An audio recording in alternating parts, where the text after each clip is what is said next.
question on everyone's mind these days. What do you think about the Batman? I'm frightened. This whole city's gone to hell in a handbasket. Well, he's breaking the law, ain't he? So they ought to catch that freak and lock him up. I won't say it's gonna be easy, but catching criminals is what we do. So this one dresses up like Dracula, so what? We're gonna take him down. What do we know about this Batman? He's been beating the tar out of muggers and dope peddlers out there the last few weeks. He's mostly been seen at night driving that hot rod of his 100 miles an hour. And now he's even attacking our brave police. Nice car. This man is not a hero, he's a criminal. And his time in Gotham is up. Mischief afoot, sir? 3 explosions in 2 weeks. Peculiar. There's something more going on here.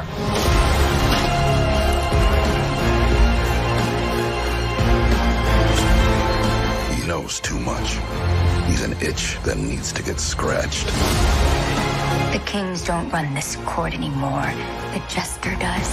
Bang! Look out! We could be looking at an all-out gang war on the streets of Gotham. This is a losing battle.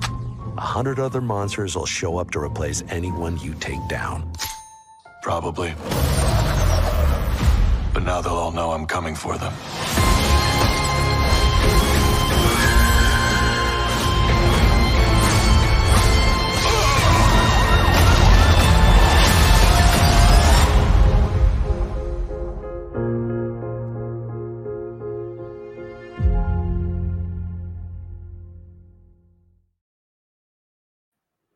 Hello there, everybody, and welcome to the entertainment headquarters, and welcome to the launch of my brand new segment, Episodic Adventures. And this whole segment is dedicated to television and shows on streaming. Shows that are between 6 to 10 episodes long. I'll choose one, and either I on my own or a guest, a fellow content creator or a very good friend of mine will come on and review 2 episodes at a time. And as you've seen by the trailer, we are in the middle of August 2024, and on the 1st of August was the launch of the brand new Batman show animated series called Batman Caped Crusader. And, you know, when this show first was announced, I was very excited because it had the same team or members of the same team that created, for me, one of the greatest, if not the greatest animated shows of all time, which was the original 1990s Batman the Animated Series. Bruce Timm, you know, he did wonders for that show. He made it the styling of the show, the storytelling of the show, the amazing voice cast, which captured these characters in a whole new light, and, you know, brought, you know, even bigger, you know, popularity to a lot of them, and a lot of unknown characters to the general public. He put out there at the forefront of the mind of the audience. The stories were a mixture of your classic superhero fun adventure stories and very, you know, integral detective stories. And some of them had darker tones to them, which made it fun because this show appealed to not just children, young adults and adults, and genuine, you know, audience members, as well as die-hard Batman fans or superhero fans. And with Bruce Timm back as an executive producer and co-creator of this show, Batman the Caped Crusader, he's give this show the same style as the original Batman the Animated Series. Unfortunately, the voice cast is very much different to the voice cast we had in the original show due to the unfortunate passing of the legendary Kevin Conroy, who voiced Bruce Wayne. But the cast of this show is a strong cast, I will say that, and they're doing their very best to make not only Batman Caped Crusader familiar, but also unique and make it stand on its own 2 feet as well. So let's take a quick look at Batman, the Caped Crusader. Batman Caped Crusader is an American animated television series based on the DC comic character Batman.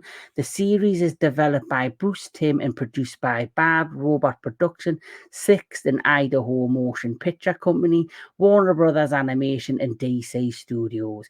Premiering on August the 1st, 2024 on Amazon Prime Video.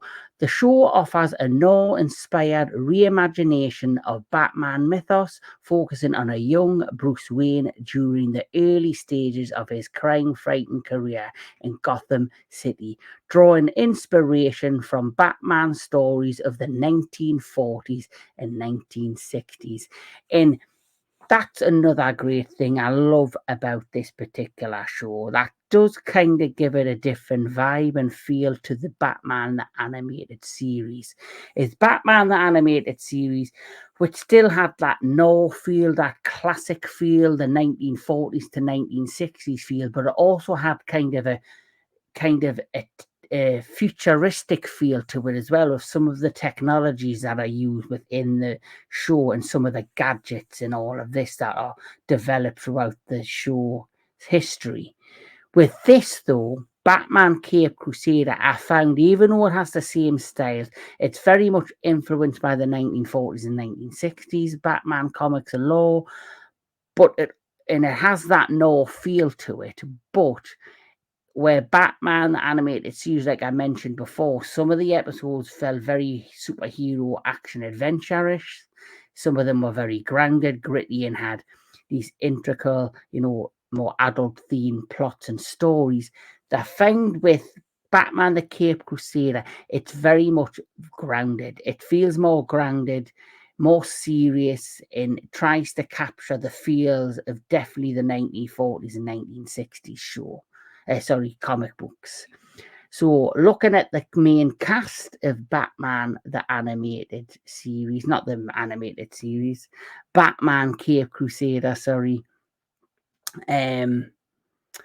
you have starring as Bruce Wayne this time around, and Batman is Hamish Linklater, who Kevin Conroy does a veteranesque voice of Batman. Batman in that show had been already established. We know his history, been around a while, and you do see him doing what he does best. And he basically give him like a gentleman feel, this kind of veteranesque Batman tone to his voice. Where with Hamish, with this Batman, he has a very similar tone to Kevin Conroy, but he also brings, I guess, this youthfulness to it, and I guess in some ways this amateurishness to the voice, because like you say, this is Batman in his early stages. And another producer on this that I've noticed was that of Matt Reeves, who Matt Reeves, as you know, is the director of The Batman with Robert Pattinson. So I generally believe Hamish has taken inspiration from the original Batman the Animated Series, as well as the comic books of the 40s and the 60s. But I generally believe the tone and the feel of this is trying to capture that, what Matt Reeves did with Robert Pattinson's The Batman. And also, J.J. Abraham also is a producer on this. He's like the modern day, I guess, Steven Spielberg in a lot of ways. He does a lot of his own films, produces, directors, and writes, and has his hands in a lot of pies, including animation with the Batman Caped Crusader. So that's who plays Bruce Wayne and Batman. You have Jason Watkins as Alfred Pennyworth, Eric Morton Stewart as James Gordon. You have Crystal Joy Brown as Barbara Gordon. You have John DiMaggio as Harvey Bullock, and he is a veteran voice actor. I know the name, and I probably I cannot really think, but of the roles he's done on top of this one is Harvey Bullock, but he is a veteran voice actor, and he's done a lot of roles. Gary Anthony Williams as Arnold Flack, and Michelle C. Bonella as Renee Montoya. Now, outside of Bruce Wayne and Batman, I can honestly tell you the character of Renee Montoya for me, is the next best character in this entire series. You know, you have this, you know, established vigilante rookie crime fighter in Bruce Wayne Batman, who, you know, he's a vigilante. He's like doing things on his own terms, going out there trying to solve crimes, trying to protect the city. Then you have the character of Rennie Matoya, who is a cop who's doing everything by the book, but is just as smart, just as intelligent, and is using all the means by the law to solve these problems and crimes, where Bruce Wayne, aka Batman, is doing it the vigilante way. And it's great to see the parallels in, you know, his form of justice and his form of crime fighting, and seeing her form of justice and her version of crime fighting. So it's great to have a very strong male character in this and a very strong female character in this, and they work really well together and they intertwine throughout the 10 episodes of this show. And I really enjoyed that they've given her the spotlight in this show, because I remember in Batman the Animated Series, Rennie Matoya literally was just, you know, she was a character that, you know, came in, she was a background character in a couple of episodes, and then suddenly she gained some popularity and she had her own episode where she helped to solve a crime alongside Batman. So she has been a character that has gradually grown, and I guess in popularity, or is grown within the world of the Batman mythos. And it's nice to see her now be at the forefront, side to side with Batman. And I think it's beautiful to see. But let's crack on with episode 1 and 2 of Batman the Caped Crusader. So, episode 1. Let's take a look. So, episode 1 is titled Treacherous Waters. Now, this is the plot synopsis of Treacherous Waters. Batman finds himself in the middle of a turf war between rival crime bosses Rupert Thorne and the Penguin, when a series of explosions rocks Gotham City.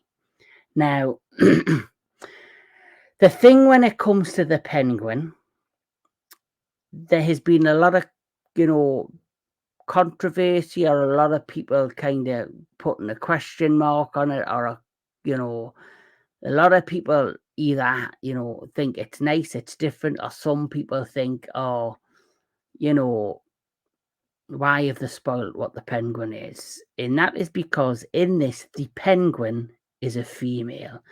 She's not male, she's female, and she's voiced by Minnie Driver, who, I will say this, Minnie Driver does an excellent job as the voice of the Penguin. I'm not going to take away from her talent and what she brought to the role. I know Bruce Timm, he's done his explanation for why he turned the Penguin female. He wanted to do something different. There's different iterations, different versions of the Penguin. You have the aristocratic version of the Penguin from old school 1940s and 1960s. Then later on, especially with the Arkham Asylum versions of the Penguin, he's like a mob boss from Brooklyn type character. And even the Colin Farrell version in The Batman very much took the place of like this, you know, New York City kind of gangster version of the Penguin. And I am looking forward to the Penguin on when that drops with him, the television series. But they've turned the Penguin into a female, and like I say, I'm not gonna take away from what Minnie Driver brought to the character, but I will have to say this. This is just my opinion. I'm sorry if people disagree with my opinion, but like I say, I have to be honest. I have to be truthful to myself. I'm not a fan of when they do gender swaps of already established characters. You know, whether, you know, they say they wanted to do a different take on the Penguin, they could have still kept in male and still did a different iteration of the Penguin. I just find it lazy. I find it, you know, I find it very lazy. And I think, you know, have they done this because they've done it because they are thinking of upping the character and change, or they're doing it because, you know, the climate we're in? There's a lot of political things going on You know, there's a lot of, you know, different things to do with race, gender, you know, different, you know, the LGBTQ community making everything more, you know, culturally accurate and friendly, and I'm all for that. But I think, me personally, when it comes to already established characters that's come from way back in the 1940s or 60s, you should stick to the, you know, what's made them popular. And what made the Penguin, popular is the fact that it is a male character. He is, you know, this sleazy crime ball, you know, mob boss type of a character. And I would rather them have kept the Penguin as a male character and focused on creating fresh new female characters for the Batman mythos. So Batman the Animated Series brought us Harlequin. Where's she now? She is skyrocketed to the top as one of the most popular characters of DC. And like I say, I'm not taking away from the performance of Millie Driver. But for me personally, I just didn't, it just didn't work for me. Maybe if they had written that slightly different, maybe if they had written the character, you know, made her look, not maybe look different, but give her a different personality. Well, actually, probably yes, change her looks a bit, because for me, it just looks like the male version of the Penguin from the many years ago comics, with a bob, lipstick on, and nothing else. They haven't really made the Penguin as a female unique or stand out and made her different, which was the point of why she became a female in the show, is to make a different take of the Penguin. For me, they haven't created a new take of the Penguin. It's just they've kept the Penguin as he is, but in the way of a female. There's no uniqueness there. There's nothing that makes this version of Penguin, in my eyes, stand out. So there was no need to necessarily change the gender. That's just my opinion. I always say this, it doesn't really matter if a character is a male or a female, as long as they're well written. But unfortunately, I find with this, the character is written the way the Penguin's always been written, but it just doesn't work as a female in my eyes. They give her a unique background. She has two sons. She's, you know, a psychopath. She actually, you know, doesn't do well with her kids. She actually kills one of her kids straight off, who she believes betrayed her. So they already established that she's psychotic and that she's ruthless. So I get all that, and they did the very best with all that. But for me, it just doesn't work as a female. And that's not because of, you know, the performance of Minnie Driver. I just don't think it came across the way I think Bruce Timm might have wanted it to do. That basically, like I said, created the exact same Penguin from the comic books, but put a bob on it, put a bit of lipstick on it, made it female, instead of even changing our look around and giving us something that stands out from what we've had in the past. They don't make this Penguin any different to what we have seen, except being female. And I think it's taken away and it's been a bit lazy. I think they could have made a new female character similar to the Penguin. They could have called her something like the Red Swan or something, or the Black Swan, or the Hawk Lady, something. They could have done something different and made her the female equivalent of the Penguin, and give her a strong character and give her an amazing story, amazing personality, build something around her to make her stand out. Very much like what they did with Harlequin. You have, you know, strong female characters in the Batman mythos. Like I say, Renee Montoya, the second lead in this show, is absolutely fantastic. Well written, well crafted, well created, and well voice acted. I just don't understand what they've done with the Penguin. For me, I just don't get why they've transformed it into a female. And I have nothing against You know, I'm all, like I said before, I'm all for female empowerment. I'm all for making sure women are, you know, given the same opportunities as men. I just don't understand why you would take a classic character, transform it into the female, but not make him not make her, stand out and be anything different to what we've seen before, which is the point of making her female in the first place. There's nothing unique about her. There's nothing that stands out, in my opinion, different to what we've had before. So you might as well have kept the character male. Or, like I said, not a being lazy, not, you know, being lazy, you should have created something that stands out. You should have created another female-led bad guy character that would have done the job and kept the Penguin as he is, or they are. You know, that's just my opinion. You know, it does feel like laziness on the creator's part, and it feels, I don't know, kind of forced upon me. And that's just my opinion.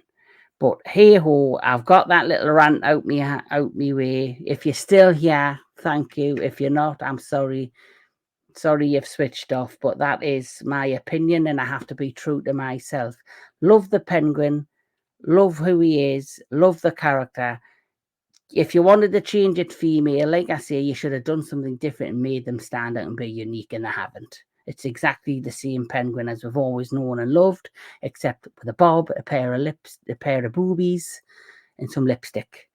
And there's no uniqueness that's been created about this character, except being a crazy mother who doesn't give a shit about her kids and is all about power. If that's what they were going for, then they probably succeeded on that. But for me, it didn't stand out. But anyway, let's crack on and talk about the episode at hand. Just me mini rant there on the Penguin. So basically, the start of this episode, you know, Oswaldo Cobblepot, you know, the owner and singer of the Iceberg Lounge, which is a ship in the middle of the ocean near the coastline of Gotham.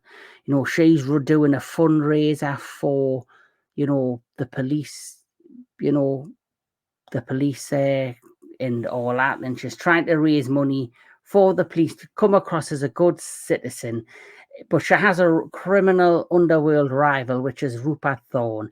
And at the beginning of the episode, you see Batman investigating a explosion in a warehouse, and no one knows how it's exploded, where it's come from. And throughout the plot of the episode, you see Bruce Wayne trying to figure out where it's coming from. He also suspects Oswaldo Cobblepot, aka the Penguin, who's a cabaret singer, as well as, I guess, floating casino owner, of being involved in crime. As the plot progresses, you then see the Penguin, you know, with our, you know, Bullock in this, who I've mentioned. Bullock is a sleazy cop. He's very much the sleazy bad guy cop. So is Flash, who are secretly working for the Penguin. I'm trying not to give away too much spoiler so you can enjoy the episode, but basically the plot stands of this. You have the Penguin, who is deliberately destroying parts of Rupert Thorne's criminal empire with these explosions. Batman and the police are investigating it. Suddenly, the Penguin's youngest child, you know, she believes he's a rat because Rupert Thorne plants the seeds in her head that her youngest has betrayed her, when in actuality it isn't him, it's somebody else. And Rupert Thorne, obviously, when all this goes down, this other rat in the Penguin's operation goes to the police to ask for help. And suddenly the Penguin is informed, thanks to Bullock, who is her undercover, you know, rat in the police force, informs her that this undercover, you know, that this other rat has went to the police and is basically spilling the beans on all the operation, how she's able to destroy Rupert Thorne's empire slowly but surely. And it turns out to be a device on the top of the Iceberg Lounge floating casino boat. And once this is discovered, you know, Montoya, she realizes what's about to happen, that the police department is about to be the next target, and she has to evacuate the building. And, you know, as that's happening, Batman's on his way to the Iceberg Lounge that's in the middle of Gotham, you know, off the outshores of the city. And there's a bit of a battle that goes on, and once again, Batman is able to thwart, you know, the Penguin and stop what she's planning on doing, which is to continue a crime to take down Rupert Thorne and to monopolize Gotham's crime. And unfortunately, though, he's realized by taking down the Penguin, Oswald Cobblepot, that it has now opened the door for Rupert Thorne to now monopolize the crime and become the ultimate crime boss in Gotham City, because his rival's now been taken down. And that's basically where the episode ended. And basically, Batman realizes his mistake, and he says he's going to learn by his mistake, by how he's took down Oswalda, aka the Penguin, and it's a learning curve for him. Also, a strong point in this is not just the animation or the voice work. The story was an interesting story, and for me it was like a mixture of your classic detective story and a classic action adventure superhero story, with how the climax happened at the end of it. Like I said, despite what I've said about the Penguin, Minnie Driver does an excellent job. She comes across as this heartless mother character. She comes across that she only wants to succeed in, you know, be the power of Gotham. And it was great to see her interactions with certain characters throughout the story. You also get cameos in this story, this episode, of characters that will appear in future episodes, like Harvey Dent, who is a really interesting character and is done well. But that is episode 1, and if I had to rate episode 1, I'm going to give it a 6 out of 10 for being a unique beginning. Like I say, there was a lot of question marks and a lot of controversy, I think, around the change in genders of the Penguin. But you have to, if you take away that and you just watch the episode as it is still an enjoyable episode. I still enjoyed the episode, but I will let you know straight away that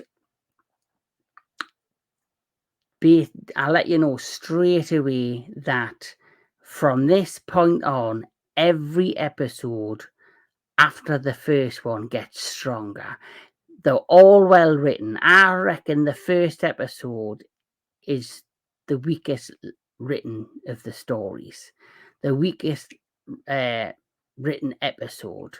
And I don't know if due to the fact that they didn't know how people would take a female Penguin, or, you know, how people would take this episode, they made it the first one. And from this point on, the show goes from strength to strength.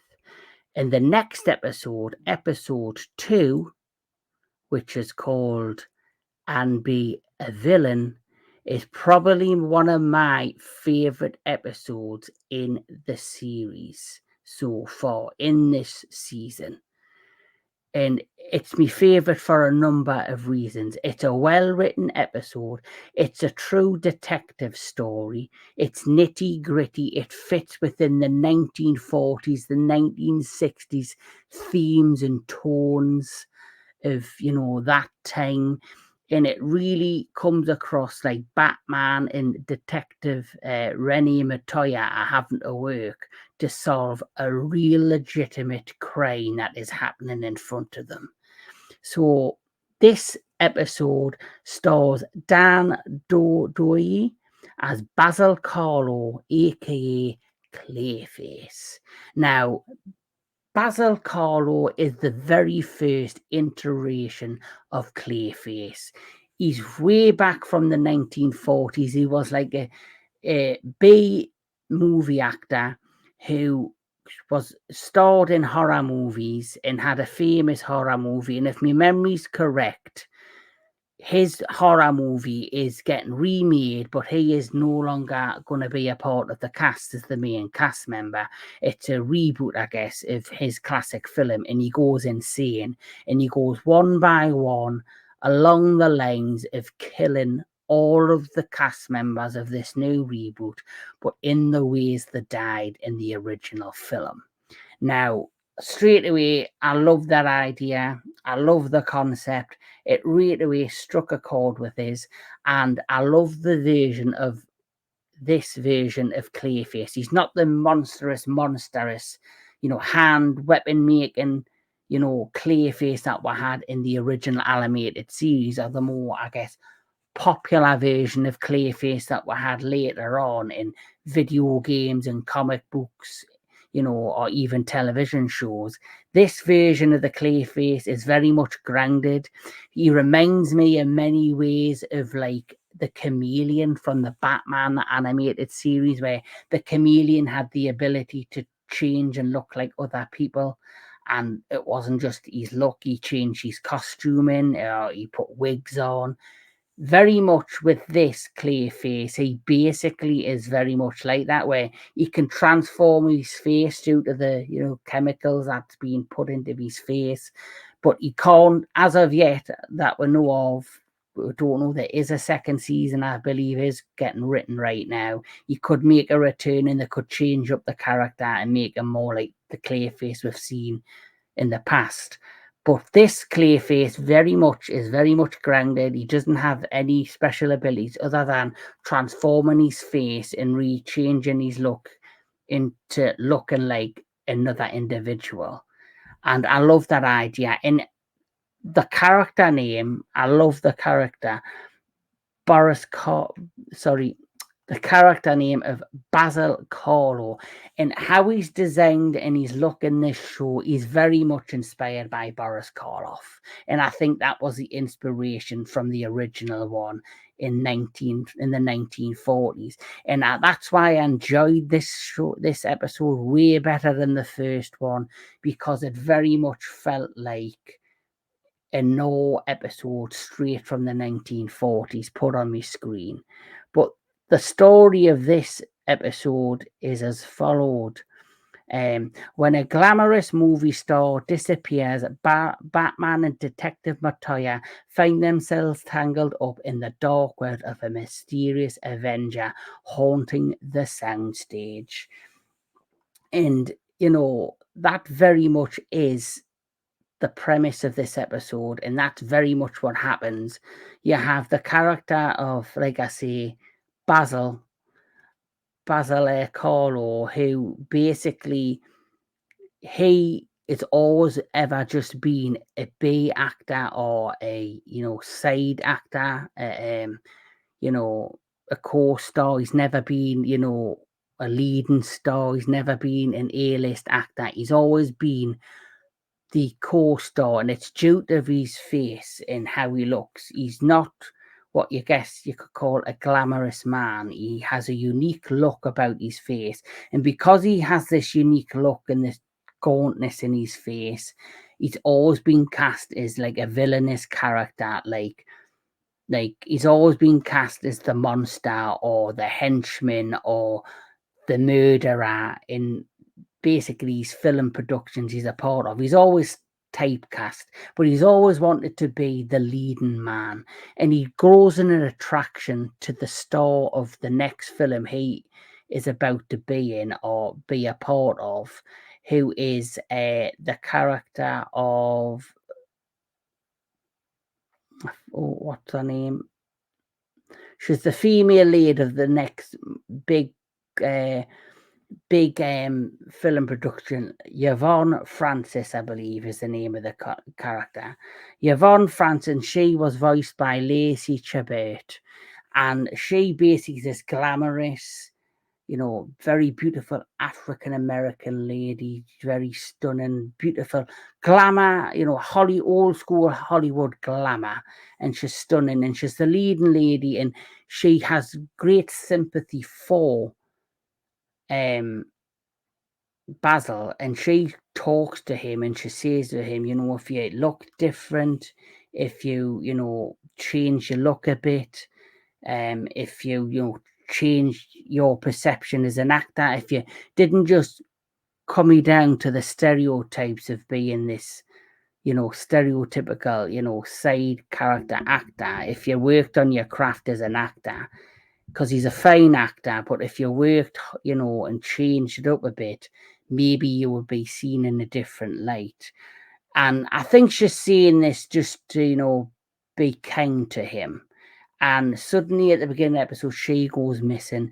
It's immediately, investigated by Montoya, who immediately goes and questions Bruce Wayne, who apparently was on a date with her the night of a kidnapping. As the plot progresses, you see different characters who, have all linked within the plot of this movie, fellow actors, producers, directors, who all seamlessly go missing one by one. And eventually it's then kind of revealed that some of the individuals that Montoya has been questioning are already dead. So then it's straight away revealed that whoever has been questioned by her has been an imposter. And then they then go and track down, Clayface, aka Basil Carlo, on the movie set of the movie that's being made. And there you have Yvonne Francis tied to a table with a giant swinging axe. And he basically reveals the entire reason why he's doing this and why he injected his face with these chemicals. It's because he wanted to look like the leading man. So not only could he become a leading actor, but for Yvonne to be in love with him and want to be with him, and she rejects him, which makes him go even more insane. And when that happens, he basically loses the plot, and then in comes Batman to save the day. And it's a great episode. I loved how this was created. I loved the plot. I loved that they used a different version of Clayface, and I loved how they basically, it felt so different, unique. It felt grounded. It felt gritty. It felt like you were watching like an old school anthology horror episode from, like, say, the Twilight Zone. And that's the feels I got from this. So the writers did a great job. The voice cast in this episode, like the first episode, did an amazing job. Like I say, from the first to episode 10, the writing in the episodes gets stronger and stronger with each episode. So for me, episode 2, I would rate 8 out of 10 for its uniqueness, its style, its look, its feels, and the amazing voice cast. But so far, apart from the issues with the first episode, it was still a strong episode, and it goes from strength to strength. What's your opinions if you've seen Batman Cape Crusader? What's your opinions on the Penguin?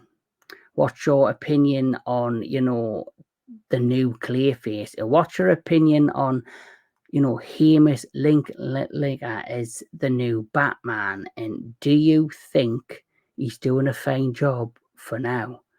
But this has been episode 1 and 2 of Batman Cape Crusader. This has been the Entertainment Headquarters, and this is Episodic Adventures. And I'll see you all soon for episode 3 and 4 on the next episode of Episodic Adventures. Until then, keep loving your movies, keep on loving your television, keep on loving all things entertainment, and I'll catch you all at the next one.